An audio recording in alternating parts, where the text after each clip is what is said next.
وَلَقَدْ يَسَّرْنَا الْقُرْآنَ لِلذِّكْرِ فَهَلْ مِن مُّدَّكِرٍ۔ اور ہم نے قرآن کو سمجھنے کے لیے آسان کر دیا ہے، تو کوئی ہے کہ سوچے سمجھے؟ السلام علیکم ورحمۃ اللہ وبرکاتہ۔ عزیز طلباء، آج ہمارا موضوع ہے قیامت پر ایمان۔ جس طرح اللہ پر ایمان لانا ضروری ہے، ملائکہ پر ایمان لانا ضروری ہے،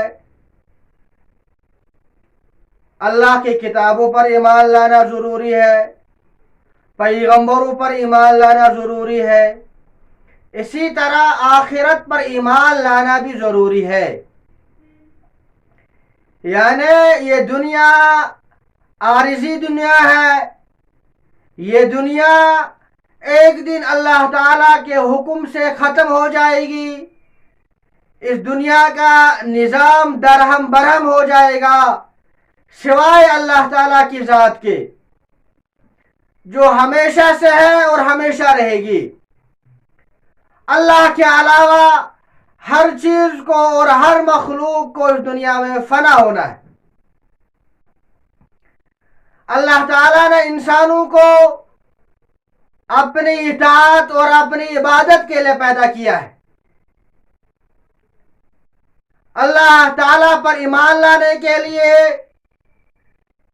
کائنات میں غور و فکر کافی تھا، لیکن اللہ تعالیٰ نے اپنے بندوں پر مزید آسان فرمایا، انسانوں کی ہدایت کے لیے انبیاء علیہ السلام کو مبعوث فرمایا تاکہ وہ لوگوں کی رہنمائی کرے، ان کو تعلیم و تربیت کرے، ان کے سامنے حق اور باطل کو واضح کرے۔